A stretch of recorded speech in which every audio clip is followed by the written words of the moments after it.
abad 793 di daerah Baltik bagian timur, kita diperlihatkan dengan pria bernama Ragnar dan satu saudaranya yang bernama Rollo sedang berjuang keras untuk membantai para musuhnya.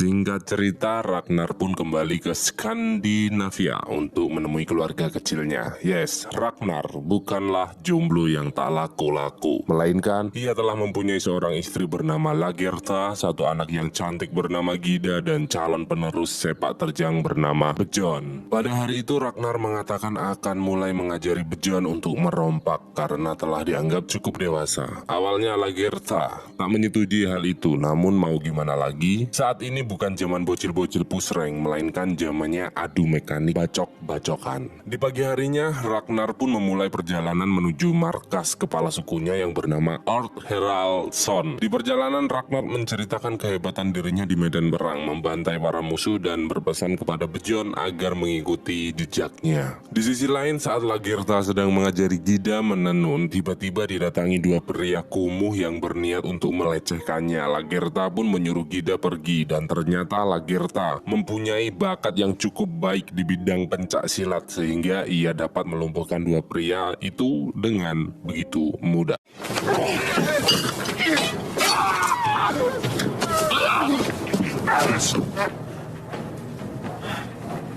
Sesampainya di markas, Rollo pun menyambut keponakannya dengan sangat senang. Bahkan mereka tak segan-segan untuk minum bersama, padahal anaknya masih di bawah umur. Zaman dulu memang barbar ya, zaman Viking ini. Setelah Ragnar menyuruh Bjorn untuk istirahat, Ragnar dan Rollo pun mulai membicarakan tentang perompakannya kali ini. Ragnar mengatakan bahwa ia telah bosan pergi ke timur dan ingin pergi ke barat karena ia mendapat informasi bahwa di barat banyak harta berlimpah dan gadis-gadis premium. Mendengar hal itu, Rollo merasa Ragnar sedang mengigau. Rollo merasa tak akan mampu pergi ke sana karena akan mengarungi lautan lepas. Dan Ragnar pun mengeluarkan sesuatu yang ia dapat dari pengembara, yaitu kompas matahari. Ragnar pun mulai menunjukkan cara kerja kompas tersebut. Tak hanya itu, ia juga memperlihatkan batu matahari yang dapat digunakan untuk pergi ke barat mengambil kitab suci. Melihat hal itu, Ragnar pun mulai tertarik dengan rencananya. Singkat cerita, acara pertemuan pun dimulai. Terlihat Haraldsson sedang menyidang para pengikutnya yang melakukan kesalahan.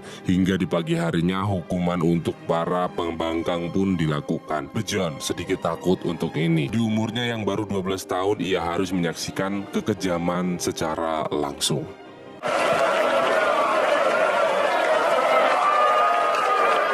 Feed him to your pigs. The Turks are not the best claim to it, but refuse to sell it.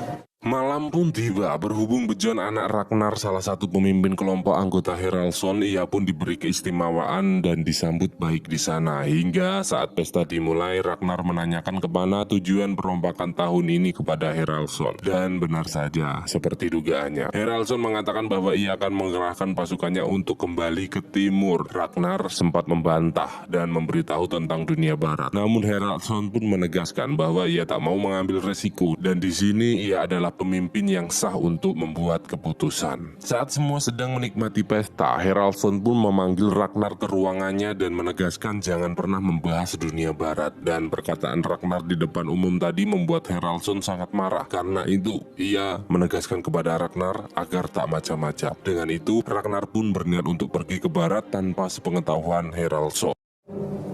I don't trust him. pun. Ragnar pun menemui seorang paranormal bersama anaknya untuk menanyakan nasibnya di masa depan. Paranormal buta itu pun mengatakan bahwa Ragnar dan putranya mempunyai nasib yang baik. Tarthus, you must convince the gods they work in your favor. Workings and shapings of the gods. Men. Into my own. Answer me. You don't. Well, then go and ask the god.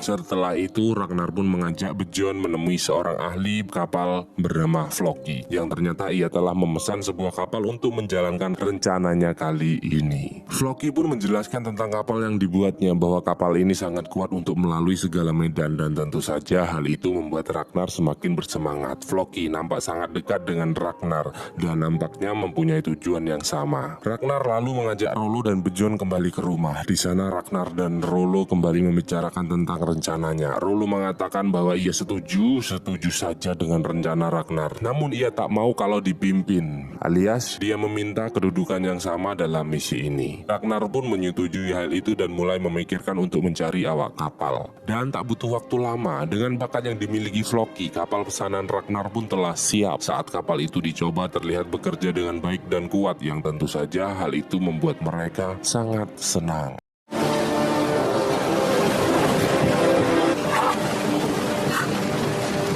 Now it runs on its cool keel. Oh, it's cute. I can do it. You, Black Knight of Fury.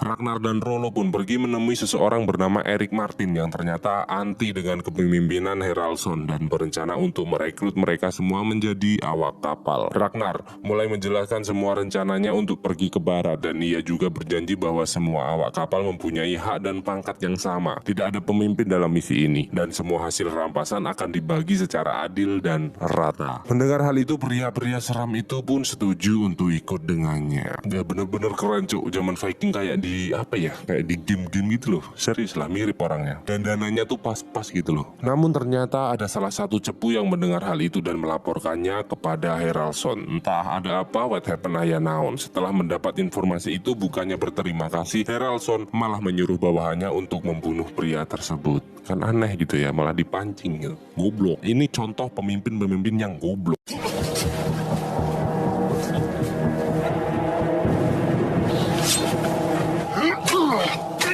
Kembali ke Ragnar, sesampainya di rumah, Lagertha mengatakan bahwa ia ingin ikut dalam misi ini. Ragnar pun menolaknya karena jika misi ini gagal, tak akan ada yang merawat Bjorn dan Gyda. Merasa muak dianggap lemah, Lagertha pun membuktikan kemampuannya kepada Ragnar. Dan gelut dong pasangan istri.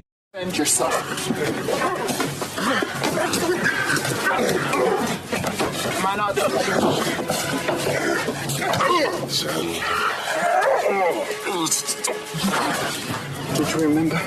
I so angry with you! Are you mad? You could have killed each other.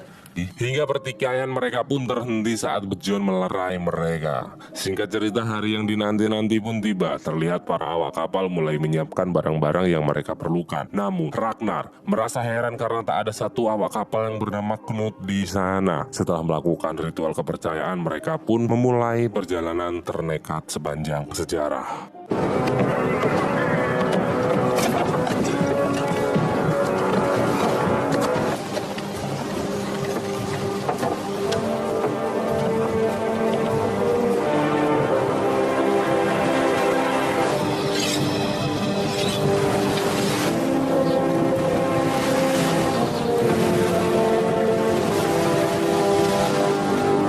Ternyata si Knut bukannya ikut bersama Ragnar and the gang, malah pergi menemui Haraldsson, memberitahu bahwa Ragnar telah memulai perjalanan. Di sini Haraldsson merasa tenang dan terkesan menyepelekan karena ia menganggap bahwa daratan barat itu tidak ada. Kembali ke Ragnar dan kawan-kawan, ternyata perjalanan mereka tak semulus yang dibayangkan. Di tengah lautan lepas, mereka harus bekerja sama untuk melewati badai yang sedang terjadi.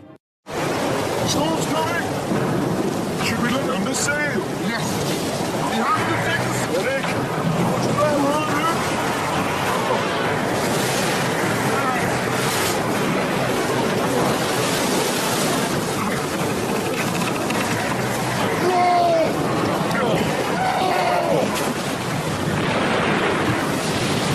Yes. Ragnar knows Luke. He's full of Luke. He wants to slow my boat. Why did I... Sit down.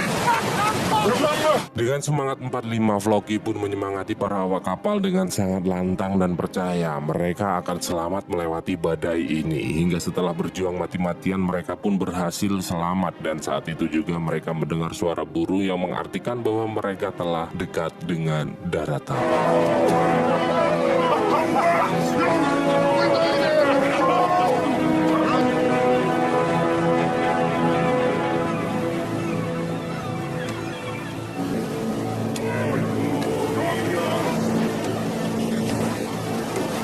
Dan benar saja, kini mereka tiba di sebuah daratan dan terdapat biara. Para biarawan yang melihat kedatangan mereka pun sangat panik dan ketakutan. Sementara itu Ragnar dan kawan-kawan kini telah siap untuk menjarah harta di biara tersebut. Ragnar dan lainnya pun mulai memasuki biara dan membantai orang-orang yang melawan mereka.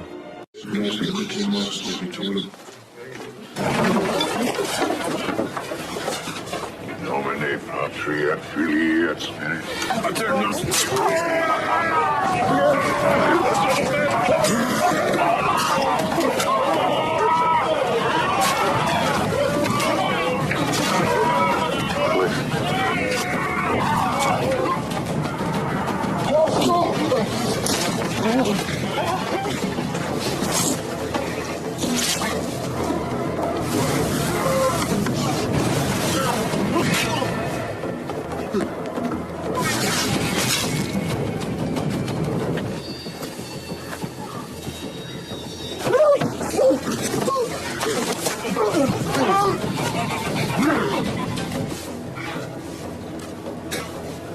Setelah itu mereka pun mulai menelusuri tempat itu dan menemukan harta benda yang mereka cari. Namun tiba-tiba Ragnar mendengar suara dari balik meja yang ternyata seorang pria bersembunyi di sana. Ragnar pun mulai menginterogasi pria tersebut, dan pria yang bernama Athelstan itu berbicara menggunakan bahasa dari daerah Ragnar yang tentu saja membuatnya heran. Athelstan pun mengatakan bahwa ia telah sering berpergian dan kini ia memohon kepada Ragnar agar melepaskannya. Rollo yang melihat hal itu pun tak terima dan berniat menghabisi pria tersebut, namun Ragnar melarang Rollo dan membiarkannya untuk hidup. Mereka pun kembali ke kapal dengan barang jarahan yang mereka dapat beserta beberapa biarawan yang menjadi sandera mereka, dan bergegas kembali ke markas untuk memberitahu Haraldsson atas keberhasilannya.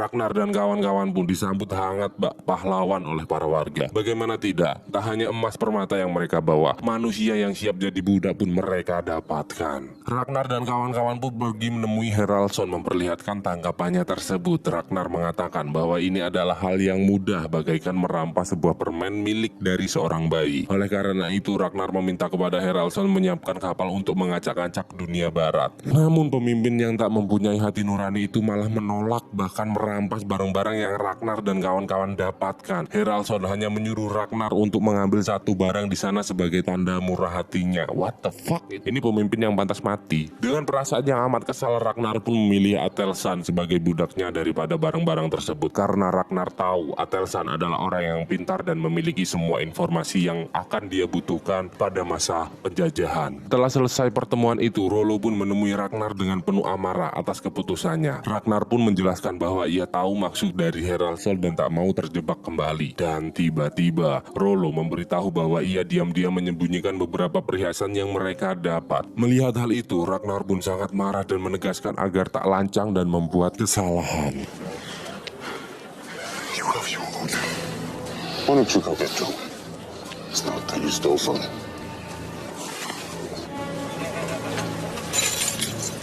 Singkat cerita, Ragnar pun pulang ke rumah menemui keluarga kecilnya. Dengan bangganya ia memberitahu bahwa misinya berhasil. Ya, walaupun dirampas oleh Heraldo, tapi setidaknya tebakan Ragnar benar bahwa negara barat sangatlah amat kaya. Dia juga mengenalkan Atelsan di sana. Dan ini nih bro, adegan yang bikin gimana gitu. Saat Atelsan sedang sibuk membaca bukunya, suara rintihan dari itu yang sangatlah mengganggu ya. Dan Ragnar juga menawarinya untuk ikut bergabung. What the fuck man, trisam. Anjay nggak tuh? Zaman Viking memang barbar. The real zaman barbar. Istri pun dibagi dong. Buset, buset. Don't touch a woman.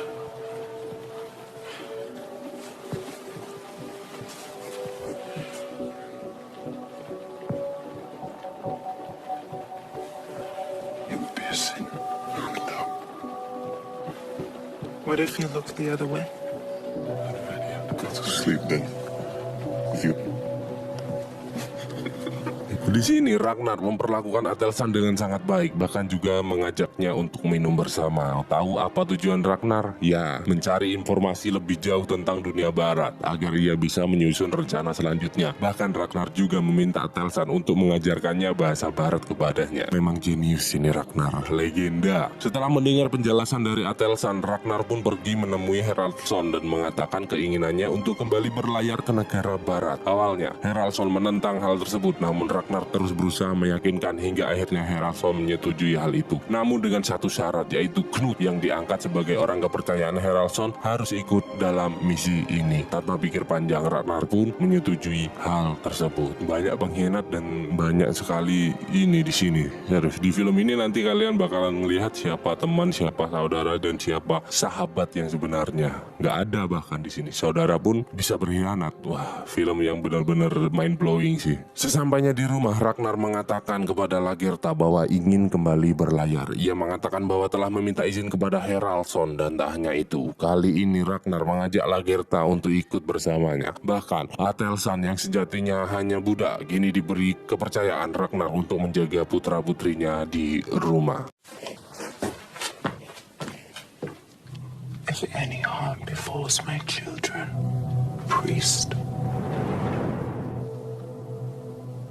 Dan singkat cerita, perjalanan pun dimulai. Semua awak kapal nampak optimis dalam perombakan kali ini. Tak lupa juga Rollo mengajar Knut agar berpihak ke Ragnar dan kawan-kawan. Janganlah kamu Knut berkhianat dan memihak kepada siapa itu rajamu Haraldsson sang bajingan yang telah merampas jatahku. Begitu kata Rollo. Setelah beberapa waktu mengarungi samudra, akhirnya mereka sampai di sebuah tepi pantai kerajaan Northumbria. Namun baru saja menginjak tanah di sana, mereka telah disambit dengan pengawal kerajaan yang sedang berpatroli. Pengawal itu pun menanyakan tujuan Ragnar dan kawan-kawan datang ke sana. Ragnar beralasan bahwa ia datang hanya untuk berdagang. Mendengar hal itu, pengawal kerajaan pun meminta Ragnar dan kawan-kawan untuk menemui raja di tanah tersebut. Namun Rollo dan lainnya pun merasa bahwa ini adalah jebakan. Hingga saat Floki menarik kalung salah satu prajurit itu, menandakan pertempuran pun dimulai. Hingga adu mekanik tak dapat dihindarkan lagi. Ragnar dan kawan-kawan pun dengan mudah memenangkan pertempuran. Namun sialnya ada satu prajurit berhasil lolos yang tentu saja akan mendatangkan masalah untuk mereka.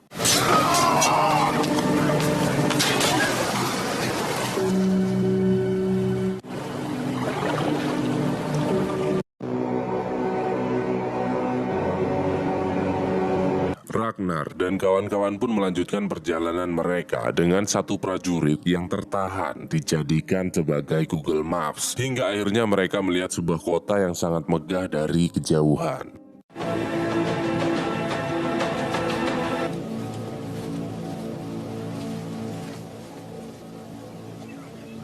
Straight away.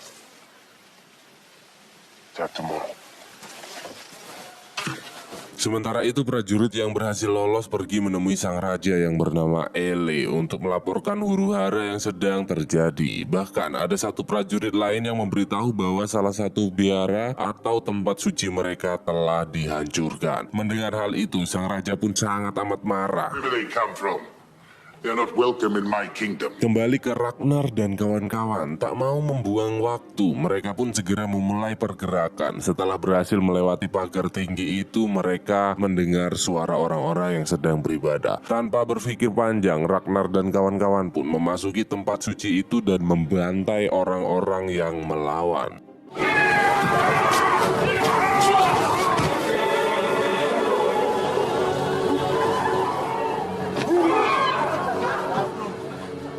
In the name of God, who are you? In the name.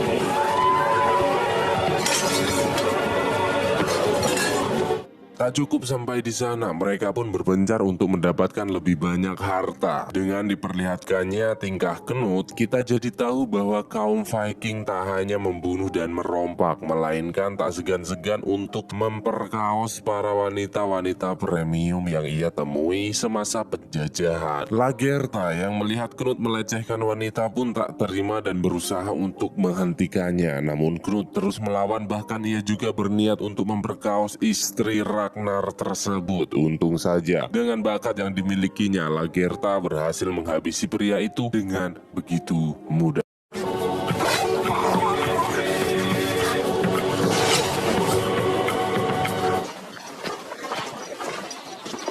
Where is Knut? I killed him.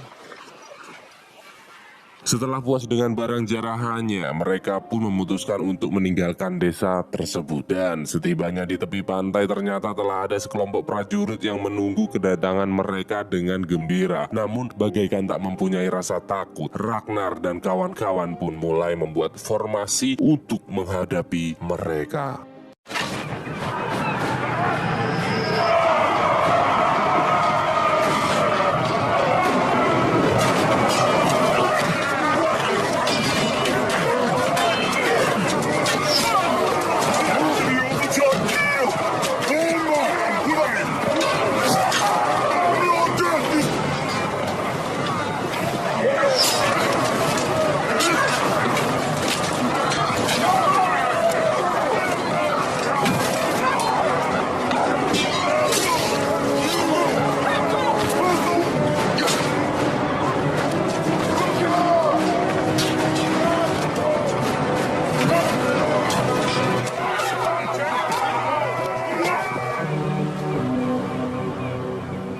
Dengan sepak terjang yang dimiliki Ragnar dan kawan-kawan, akhirnya mereka pun berhasil memukul mundur prajurit-prajurit tersebut. Namun sayang, Ragnar harus kehilangan satu anggotanya dalam pertempuran ini. Gila sih, cuman kehilangan satu anggota loh. Dan tim musuh kehilangan hampir semua anggota. Gila.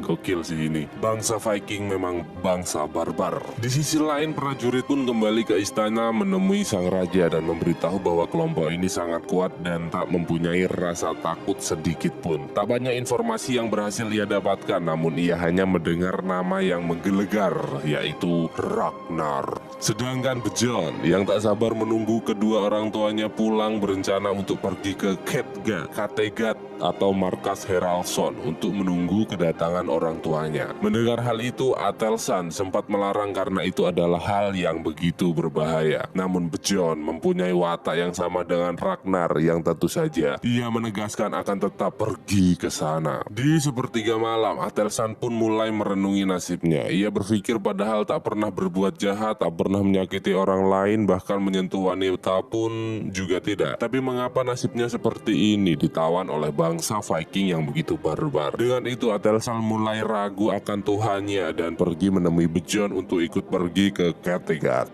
Kattegat. All of us. Tomorrow.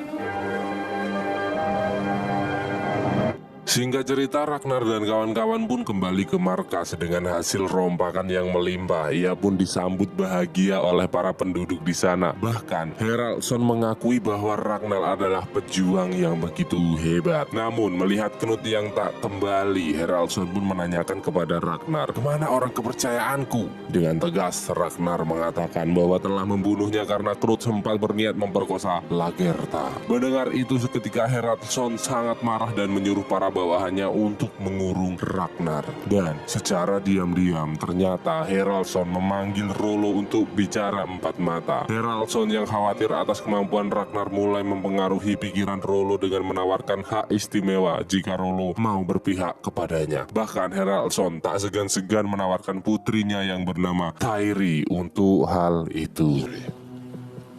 She's soon to get married. You must be a man of ambition and prospect if you cannot hear. Say hello to Rollo. Singkat cerita, saat Bjorn, Atelsan, dan Gyda tiba di Kattegat, mereka melihat Ragnar yang telah terikat dan tentu saja hal itu membuat mereka sedikit cemas. Terlihat kali ini Haraldson seperti berniat mengambil kesempatan untuk menghabisi Ragnar. Melihat hal itu, Lagertha pun berusaha membelanya, namun tentu saja hal itu tak berpengaruh banyak. Merasa Rollo telah berada di pihaknya, Haraldson pun menyuruh Rollo untuk menjadi saksi atas kematian Knut. Namun, harga diri Rollo tak semurah itu dan tetap berpihak kepada Ragnar, menjelaskan semua yang terjadi di sana sehingga hukuman tak berlaku untuk Ragnar kali ini. Mendengar hal itu, Haraldson pun terdiam, tak bisa berkata apa-apa lagi. Dengan bebasnya Ragnar, para anggotanya pun terlihat sangat senang dan merayakan pesta di sana. Tak lupa Ragnar juga berterima kasih kepada Atelsan karena telah menjaga putra-putrinya dengan baik. Namun tiba-tiba datang sekelompok orang yang menikam salah satu anggota Ragnar dan langsung melakukan penyerangan. Dan lagi-lagi Ragnar harus kehilangan anggotanya yang tentu saja membuatnya sangat marah.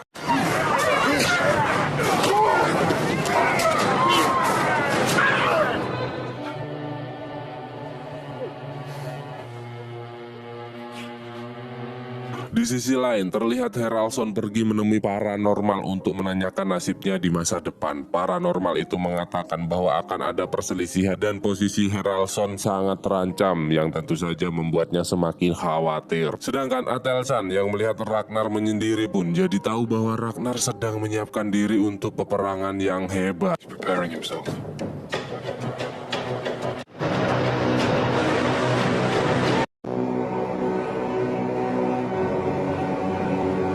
Hari pun berganti, terlihat Ragnar yang pergi berburu untuk menenangkan pikirannya. Namun bersamaan dengan itu, ternyata bawahan Haraldson datang menyerang penduduk di desa Ragnar. Lagertha yang mendengar hal itu pun menyiapkan diri untuk menghadapi mereka. Bahkan si pendeta pun dibekalinya dengan kampak. Mister, your father will be back. Be ready. Sementara itu Ragnar mulai tak tenang seperti merasa sesuatu. Ia pun memutuskan untuk segera pulang dan benar saja Ragnar melihat desanya telah porak-poranda. Ia pun langsung menghajar satu persatu bawahan Haraldson, namun sialnya ia harus mendapatkan luka yang cukup hebat di sana.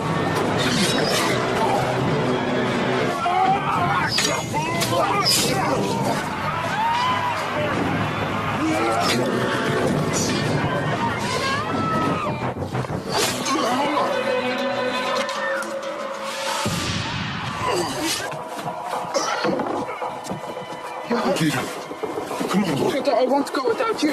Setelah berhasil menemui istri dan putra-putri, Ragnar pun menyuruh mereka untuk segera pergi menggunakan kapal yang berada di pinggir danau. Sementara itu Ragnar yang mengetahui kedatangan Haraldson pun dengan berani menemui dan mengakui kesalahannya. Namun bukan Ragnar namanya kalau mereka menyerah begitu saja. Saat Haraldson lengah, ia pun melakukan perlawanan dan kabur meninggalkan tempat tersebut.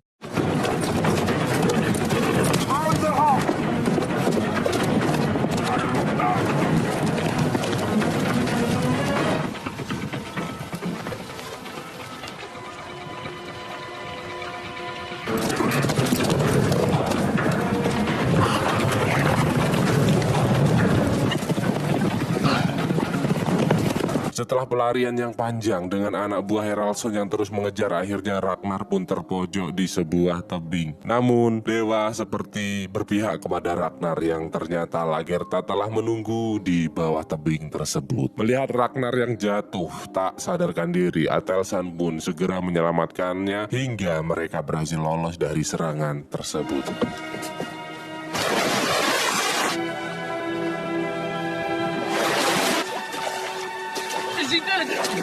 Melihat luka ayahnya yang cukup parah, Bejon pun berinisiatif membawanya pergi ke tempat Floki. Dan benar saja, melihat rekan seperjuangannya sekarat, Floki pun sangat panik dan segera menyuruh lainnya mengumpulkan bahan-bahan untuk mengobati Ragnar. Sementara itu, Haraldsson yang belum yakin bahwa Ragnar telah terbunuh, diam-diam ia menikahkan diri kepada salah satu sahabatnya, raja dari Swedia yang bernama Bjarni, agar kekuatannya semakin kuat. Istri Haraldsson pun sangat kaget dengan hal itu. Ia sangat marah kepada Haraldsson karena tega menukar kebahagiaan putrinya hanya demi obsesi menjadi orang terkuat di muka bumi. Namun, pria tanpa hati nurani itu pun berusaha meyakinkan istrinya bahwa ini adalah keputusan yang tepat demi kejayaan hidup mereka. Hari pun terus berlalu, diselimuti musim salju yang dingin. Bejon dikagetkan dengan kedatangan salah satu sahabat Ragnar yang bernama Thorstein. Melihat kedatangannya, Floki pun menyambutnya dengan sangat baik. Tapi tak lupa Thorstein juga menanyakan keadaan Ragnar sekarang. Hingga saat semua terlelap, Thorstein menanyakan apa rencana Ragnar setelah kejadian ini. Bahkan semua kapal telah ditahan oleh Haraldsson. Dengan santai, Ragnar mengatakan bahwa jika telah sembuh, ia akan menyuruh Floki kembali membuat kapal dan melanjutkan perjuangan mereka mulai dari nol lagi. Mendengar hal itu, Floki pun mengajak Thorstein untuk ikut bersenang-senang dengan sebagai ucapan selamat datang. What the fuck, man? Nih kan, wanitanya dibagi-bagi. Ini bangsa Viking nih, tapi wanitanya dengan senang hati loh ya. Kalau wanitanya dipaksa, ujung-ujungnya nanti bakalan dihukum. Saat acara pesta pernikahan anak Haraldsson, ia dibuat kaget dengan kedatangan Rollo. Seketika ia pun menanyakan maksud kedatangannya. Rollo mengatakan bahwa ia berniat untuk kembali bergabung dengan Haraldsson. Rollo juga mengatakan bahwa Ragnar telah mati. Namun tentu saja tak semudah itu membuat Haraldsson percaya. Sementara itu, Lagertha dan lainnya terlihat menghabiskan waktu bersama mengenal satu sama lain agar lebih dekat sembari menunggu kesembuhan Ragnar. Kembali ke Rollo, saat jamuan pesta selesai, istri Haraldsson yang bernama Sigi itu pergi menemuinya dan menyuruh Rollo untuk segera pergi karena Haraldsson mempunyai niat jahat kepadanya. Tak berselang lama, benar saja, baru saja keluar dari gubuk, banyak anak buah Haraldsson yang langsung menyerangnya tanpa ampun.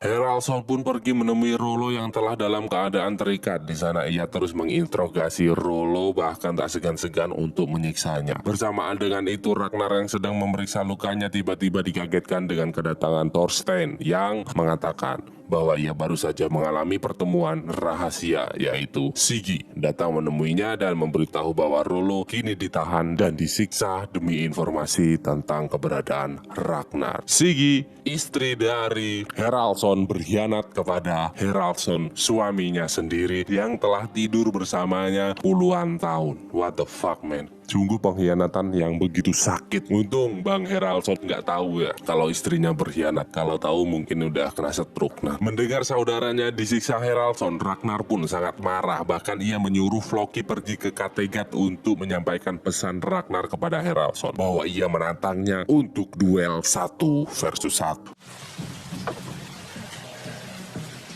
Floki, I have another favor to ask of you. You should ask for a meeting with Hero. And when you meet him, do personal combat with me. If he refuses, Shane will stalk him for the rest of his.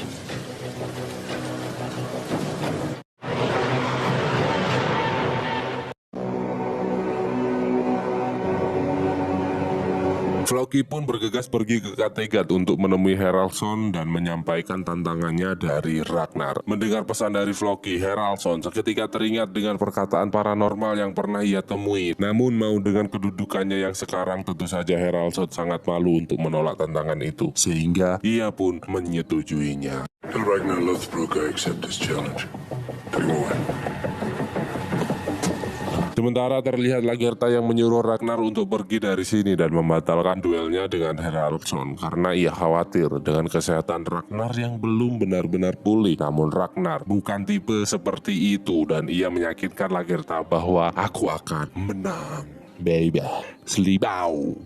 Dan kini terlihat Haraldson mulai khawatir dengan ucapan paranormal yang pernah ia temui. Bahkan ia juga mengatakan kepada Siggy bahwa semangat Ragnar sama persis dengannya ketika masih muda. Haraldson pun mulai berdoa memohon kepada dewanya untuk bertarung kali ini. Coba tebak dewanya siapa? Ayo, suku Viking juga punya dewa, dan dewanya tuh kita udah paham banget gitu. Soalnya ada di salah satu komik besar dan film besar sih. Gigi Gaming ini mah Viking.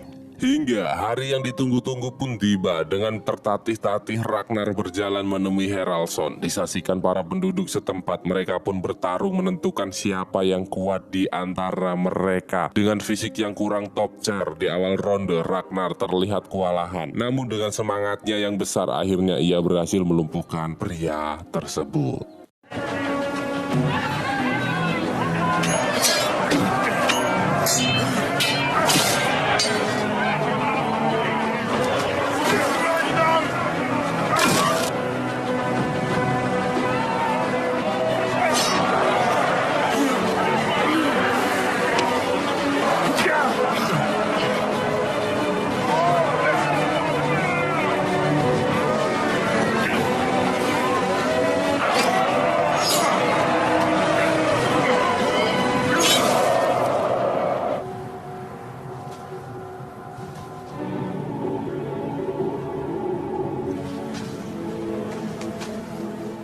Satu penjilat Haraldson yang melihat hal itu menyuruh prajurit untuk menghabusi Ragnar. Rollo pun tak tinggal diam dan menancapkan kapak ke pria tersebut. Tak cukup sampai di sana, Siggy juga menusuk Bjarni yang telah menodai putri cantiknya.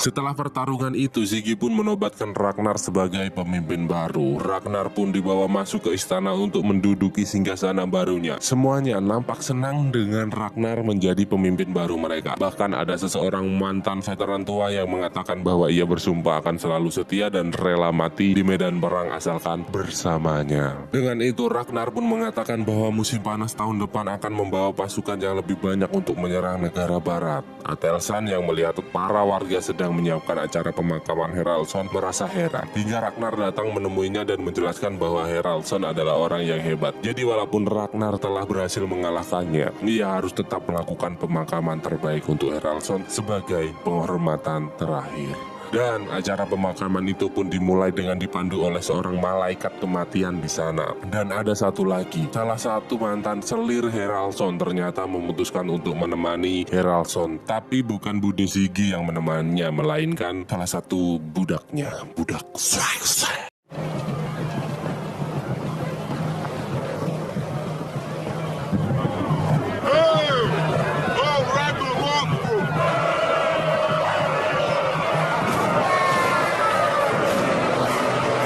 Saat Ragnar datang, para penduduk pun menyambutnya dengan sangat bersemangat. Dan saat upacara itu selesai dilakukan, Lagertha memberitahu Ragnar bahwa kini ia kembali mengandung jagoan Ragnar, yang tentu saja menambah kebahagiaan untuk mereka.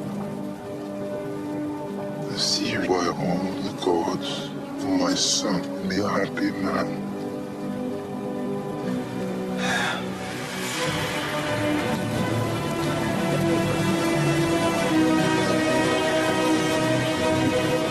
Hari pun berlalu begitu cepat. Terlihat Ragnar yang memulai perompakan ke negara barat. Salah satu prajurit Aelle pun melaporkan kedatangan Ragnar dengan nama besar Ragnar, yang membuat prajurit itu sangat ketakutan. Hal itu pun membuat Aelle semakin marah dan mengajaknya pergi ke suatu tempat yang ternyata Aelle membuang prajurit cupu itu ke lubang yang dipenuhi dengan ular. Setelah itu Aelle pun memberitahu para prajuritnya untuk bersiap-siap menghadapi Ragnar.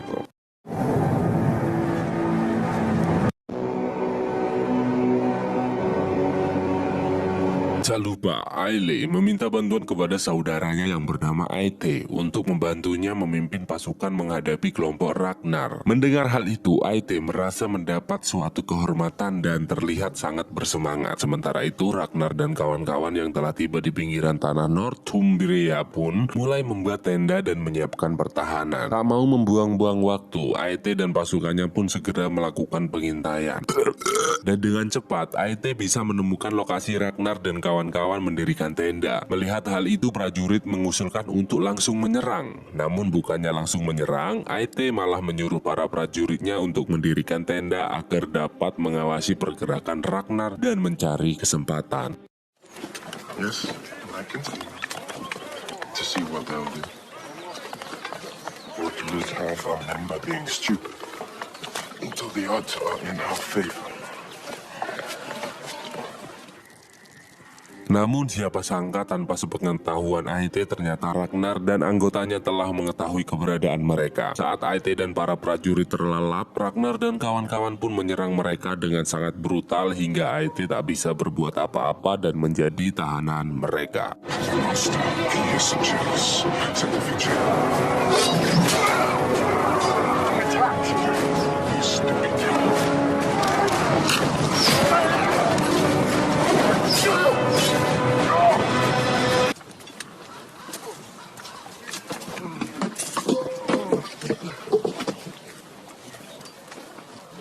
Lord Adam, yet you lead his army. Di sini kelompok Ragnar begitu senang karena mendapat banyak pedang dengan bahan-bahan yang kualitas yang jauh lebih baik dari milik mereka sebelumnya. Sementara itu Aite yang mendengar bahwa saudaranya tertangkap pun semakin khawatir dan mengumpulkan semua petinggi negara Northumbria. Mereka pun saling berdebat mencari solusi masalah ini hingga salah satu dari mereka mengatakan bahwa kelompok Ragnar datang untuk mencari keuntungan. Maka dari itu ia mengusulkan untuk memberinya sejumlah uang agar nyawa rakyat Aile tak terbuang sia-sia. Anehnya, rencana itu malah dianggap memalukan oleh bawahan-bawahan Aile. Padahal menurut saya itu adalah solusi yang pas karena Ragnar dan gengnya adalah manusia paling kuat di muka bumi pada zamannya. Apa hal yang membuat Ragnar dan kawan-kawan adalah manusia paling ditakuti adalah mereka tidak takut mati karena sejak dari kecil otaknya telah ditanamkan bahwa kalau ia mati dalam bertempur, ia akan masuk ke Valhalla atau surga bersama Odin, Thor, dan kawan-kawan. Lanjut, Aile pun mengatakan akan mempertimbangkan rencana ini dan sebelum ia pergi, Aile juga memberitahu bahwa ia telah meminta bantuan kepada sekutu bermaksud agar rakyatnya lebih tenang. Setelah menyandera Aite, Ragnar dan kawan-kawan pun pergi ke istana Aile. Mereka disambut dengan bahagia dan salah satu utusan mengatakan kepada kelompok Ragnar bahwa mereka diundang untuk jamuan makan malam. Namun tanpa sepatah kata pun, Ragnar meninggalkan tempat tersebut yang ternyata ia dan kawan-kawan butuh waktu untuk berpikir. Ragnar yang mempunyai hak keputusan penuh pun mengatakan bahwa ia ingin mengetahui kehidupan Raja Aile dan menyetujui undangannya tersebut. Benar saja, mereka pun langsung pergi menemui Raja Aile dan disambut dengan sangat ramah. Bahkan, Raja Aile menyiapkan hidangan yang sangat mewah untuk menjamu mereka sebelum membicarakan masalah ini. Saat makan bersama selesai, Aile pun menanyakan apa syarat yang harus dipenuhi agar Ragnar dan kelompoknya mau melepaskan Aite dan pergi dari negaranya. Dengan santuinya, Ragnar meminta perhiasan seberat 2000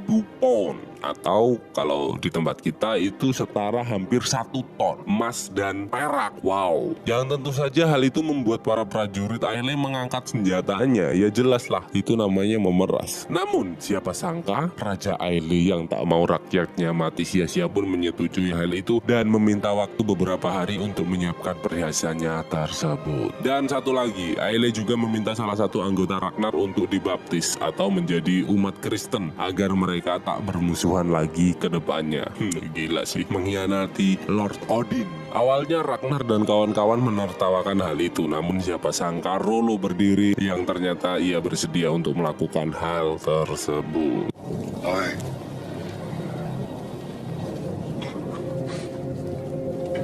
Sementara itu terlihat Atelsan yang mengantar Ziggy untuk menemui Lagertha. Bejon yang melihat hal itu pun merasa was-was. Ada apa ini? What happened ya naon? Namun Lagertha tetap menyambutnya dengan baik, yang ternyata Ziggy datang menemui Lagertha bermaksud menawarkan dirinya untuk menjadi pelayannya. Awalnya Lagertha merasa tak enak dengan hal itu, namun Atelsan menjelaskan bahwa menjadi pelayan tidaklah suatu hal yang buruk, sehingga Lagertha pun mau menerima Ziggy sebagai pelayannya. Namun tetap saja Lagertha mengatakan bahwa ia akan memperlakukan Ziggy dan putrinya dengan begitu baik, layaknya seorang putri dan ratu. Kembali ke Ragnar, di saat hari pembaptisan tiba, ia dan rombongannya pun menyaksikan Rollo dalam proses itu. Ragnar sedikit heran, apakah ini ritual apa ini? From the nostrils, from the mouth, from beneath, from the heart, from the entire interior, in the name of Jesus Christ our Lord, and of the Holy Spirit. Amen. I now pronounce you baptized. May the Lord bless you.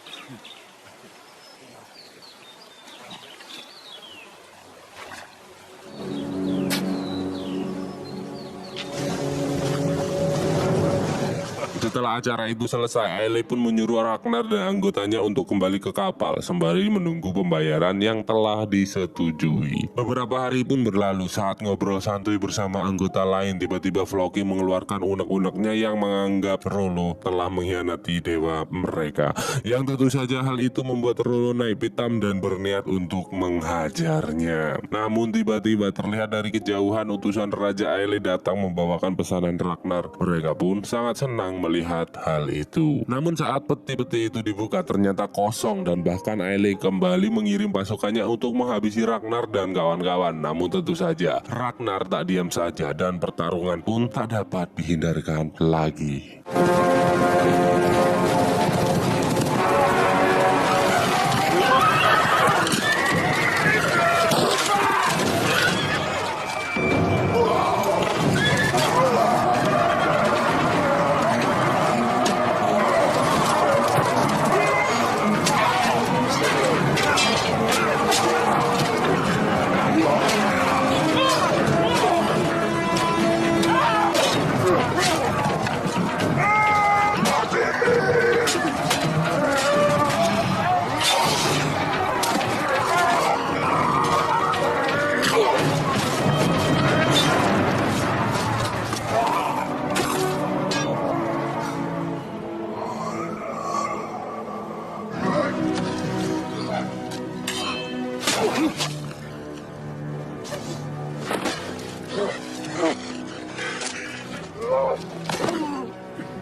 First you said I kill Floki. You think Odin is still angry with me now?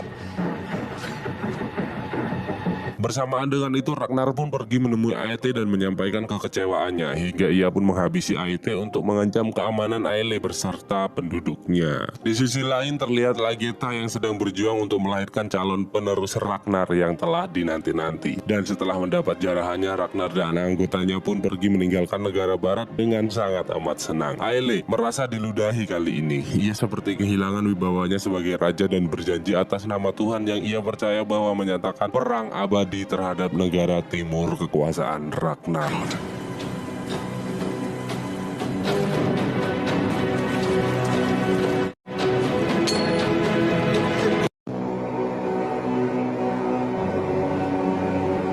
Namun nasib sial pun mulai menghampiri Ragnar. Sesampainya di rumah, ia diberitahu bahwa anak yang dinanti-nanti tewas sebelum dilahirkan. Dan tentu saja hal itu membuatnya sangat amat bersedih. Atelsan pun datang menemaninya dan Ragnar mulai menceritakan kebingungannya atas semua ini. Apa salahku, apa dosaku, kenapa dewa mengambil jagoan yang telah saya nanti-nanti. Dengan itu Ragnar pun berniat pergi ke Uppsala bersama semua penduduk di sana dan tak lupa mengajak Atelsan untuk ikut bersamanya. Benar saja tak lama setelah itu Ragnar dan penduduk lainnya pun telah siap memulai perjalanan. Setibanya di gedung itu saya baru tahu kalau Uppsala adalah tempat yang dipercaya sebagai rumah dewa oleh mereka, atau Kalau di agama kita itu tempat suci bagi mereka. Dan sembari menunggu hari ritual besar, tiba-tiba mereka berkumpul bersama menikmati kebersamaan mereka dengan Amer dan gadis-gadis premium yang siap untuk dilakangi. Bahkan iman Atelsan mulai goyah dan mulai menikmati gaya hidup Viking atau kaum Ragnar hingga larut malam. Barbar kali bangsut. Binim istrimu istriku, istriku istrimu. Kita berbagi di tempat suci ini. Anjay, gila sih kaum barbar ini mah boy.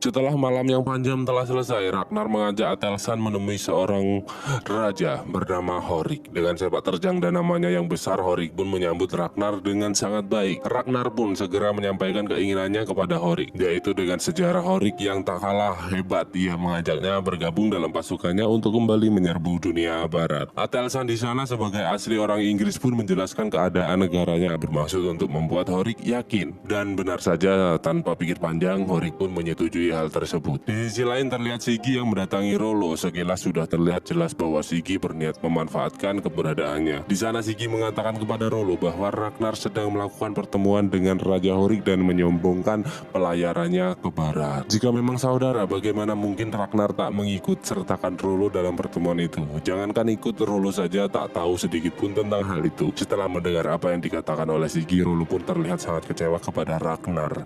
Benar juga ya. Kembali ke Ragnar. Saat duduk santai, Raja Horik memberitahu Ragnar bahwa ada sekelompok manusia yang mengancam wilayahnya. Dengan nama besar Ragnar, Horik pun meminta bantuan agar Ragnar mau menjadi dutanya untuk menyelesaikan masalah ini. Dan ia berjanji jika masalah ini selesai, maka Horik akan berhutang budi selamanya kepada Ragnar. Dan tentu saja Ragnar berpikir itu bukan masalah besar baginya. Sementara itu terlihat Atelsan yang dipanggil oleh tetua di sana. Tokoh spiritual itu pun menanyai Atelsan tentang keyakinannya dan diberitahu bahwa ia dibawa datang ke sini sebagai tumbal proyek. Untung saja Atelsan belum mempercayai dewa dan masih berpegang teguh mempercayai Tuhannya. Dengan itu para tokoh spiritual mengumpulkan semua penduduk dan memberitahu harus segera ada yang menggantikan posisi Atelsan. Karena orang yang dijadikan persembahan harus percaya akan adanya dewa. Jika tidak, semua yang telah dilakukan akan sia-sia. Mendengar hal itu, salah satu anggota Ragnar bernama Alif pun mengajukan dirinya sebagai manusia persembahan dewa demi kelangsungan dan kejayaan kaum mereka. Family.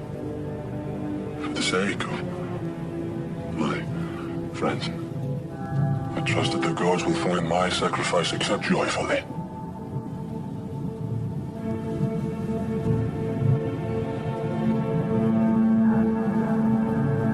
Benar saja, setelah Alif bersedia menjadi persembahan, ritual pun segera dilakukan. Lihat sendiri deh cu, gue takut anjing, ngeri anjing, bisa-bisanya manusia dijadiin tumbal proyek. Gila sih, ini kaum barbar gitu. Dan mereka tuh dengan sukarela loh gitu loh, dengan ikhlasnya menjadi tumbal tanpa ada paksaan ataupun ada, aduh ngeri bah.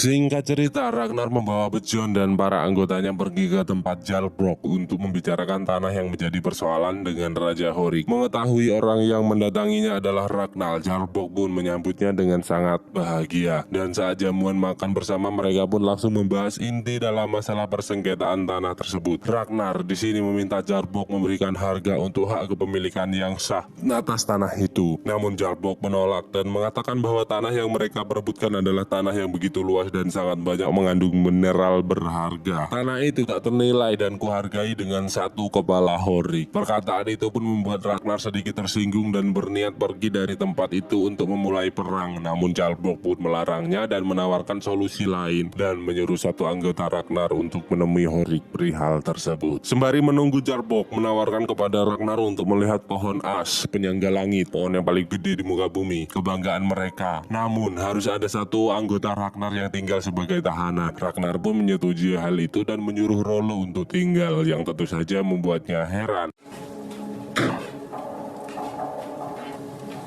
Di sisi lain terlihat Lagertha yang menemui paranormal karena merasa suaminya dalam bahaya. Benar saja, ada ramalan buruk mengenai Ragnar, namun paranormal itu tak dapat memberitahunya dan tentu saja hal itu membuat Lagertha semakin cemas. Your husband is in danger. Magical world. Answer me. I will. Bersamaan dengan itu, Jarlbok menceritakan masa lalunya yang buruk dengan saudaranya. Ia menceritakan hal itu tentu saja bermaksud untuk membuat Rollo tak menyukai pemimpin sekaligus saudaranya tersebut. My young beautiful wife. We just got married. My brother poisoned them. My wife took the cup I was about to drink from and drank. I will never forget her screams. My life. Too obvious, so I blinded him with my own hands. Although he laughed while he was burning. That's what I know about the love between brothers. We'll never do such a thing. Of course not. Your brother is a great man. I'm sure you are. And yet I've never heard of you. Sedangkan Ragnar dan anggotanya yang berjalan menuju pohon as pun memutuskan untuk beristirahat dan membuat tenda di sana. Namun saat dua anggota pergi ke sungai, tanpa sengaja ia melihat uwu-uwuan yang tentu saja mendatangkan masalah untuk mereka. Yo, look away! What are you looking at? I'm blind, see? I can't. Upon mischief by chance. Orc. You're Borg. Then why didn't you say so at once? Tak mau mencari masalah, anggota Ragnar itu pun mengatakan bahwa mereka datang ke sini untuk melihat pohon as bersama Ragnar. Dan kebetulan wanita yang bernama Aslaug itu telah mendengar kehebatan Ragnar dan berpesan kepada dua pria itu jika masalah ingin selesai, Ragnar harus meminta maaf kepadanya. Mereka pun segera kembali ke tenda dan menyampaikan hal itu kepada Ragnar. Hal itu pun membuatnya sangat penasaran dan menyuruh anggotanya tersebut untuk mengundang datang gadis tersebut. Benar saja, tak berselang lama gadis itu pun datang dan terlihat Ragnar yang langsung tertarik kepadanya. Setelah sedikit berbincang dan berkenalan, Ragnar pun mengajak Aslaug untuk ikut bergabung dalam kelompoknya. Aslaug pun menyetujui hal itu hingga sampailah mereka di sebuah pohon yang sangat begitu besar.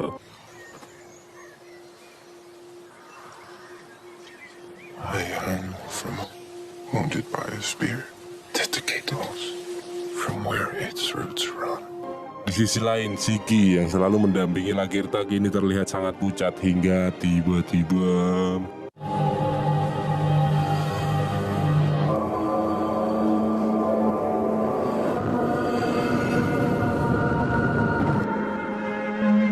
ternyata tak hanya Sigi yang mengalami hal itu, entah penyakit apa, namun banyak penduduk yang sakit secara bersamaan. Mungkin ini corona pada zamannya. Bahkan Gyda dan Athelstan juga terserang penyakit tersebut. Dan kini Ragnar terlihat semakin dekat dengan Aslaug dan tentu saja Bjorn sangat tak senang melihat hal itu karena ibunya telah dihianati. Di pagi yang cerah akhirnya Floki tiba di wilayah kekuasaan Horik dan langsung memberitahu pesan tentang tanah yang kini menjadi masalah. Namun Horik malah menegaskan bahwa ia hanya menginginkan hak sah atas tanah tersebut dan Horik juga mengatakan bahwa Ragnar akan mengurusnya. Mendengar hal itu Floki pun terdiam tak bisa berkata apapun. Sedangkan si Bjorn yang tak terima ayahnya bermain gila dengan wanita lain pun pergi menemui Ragnar dan memarahinya. Dan kini Lagertha semakin cemas dan merasa sangat bersalah melihat banyak penduduknya yang telah tewas akibat terkena penyakit misterius tersebut. Ia pun mengajak beberapa penjaganya untuk melakukan ritual kecil berharap semua berangsur membaik. Namun ternyata tidak. Saat Athelstan siuman ia melihat Gyda telah tewas akibat dari penyakit ini yang tentu saja membuat Lagertha sangat amat terpukul.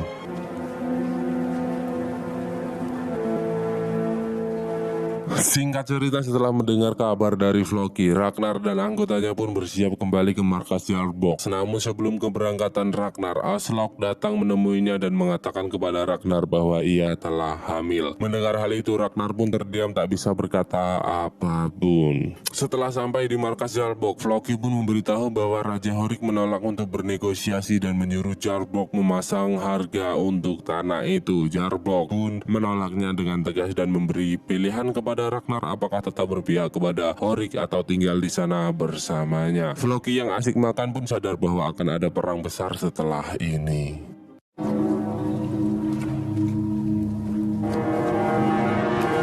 Di malam harinya terlihat Ragnar yang begitu sangat frustasi memikirkan masalah-masalah yang dialaminya. Ia pun menyelinap keluar menemui Aslok agar sedikit tenang. Sedangkan Jarlbox kini menemui Rollo dan menawarkan sesuatu padanya. Ia tahu bahwa Rollo adalah pria yang sangat haus dengan kekuasaan. Ia pun menawarkan Rollo untuk bergabung dengan membangun kerajaan baru yang besar bersamanya. The death of your brother and the start of your own fame. Well, what do you say? I say yes. I will fight with you.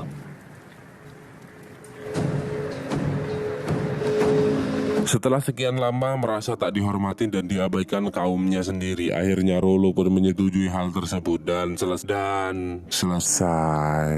Sans bro, film ini ada 5 episode lagi yang saya jamin akan sangat pas menemani jam-jam gabut kalian. Adegan pertempuran yang seru, perjuangan yang berat, dan seorang prajurit menjadi seseorang pemimpin. Masih banyak lagi adegan-adegan yang sangat disayangkan kalau tidak ditonton gitu loh. Jadi kalau kalian ingin series Viking ini dilanjutkan, voting di komentar. Oke, lanjut, ketik angka ketik angka. Pokoknya ketik aja lanjut bang. Kalau nyampe ada sekitar 10.000 like pasti aku lanjutin. Tapi kalau nggak 10.000 like nggak aku lanjutin gitu aja. Oke lah. Semoga kalian menikmati review sederhana kami. Jika ada guyonan atau kata-kata yang sedikit nyeleneh, mohon maaf ya guys ya. Itu saya lakukan semata-mata berusaha untuk menghibur kalian. And see you. Aduh capek sumpah, mulutku ngoceh terus. Tapi nggak apa-apa lah buat kalian. Ya gak? Buat kalian mah aku mah rela gitu. Mulut kering, bibir pecah-pecah, tenggorokan lecet, bodo amat. Yang penting kalian terhibur dan kalian bahagia.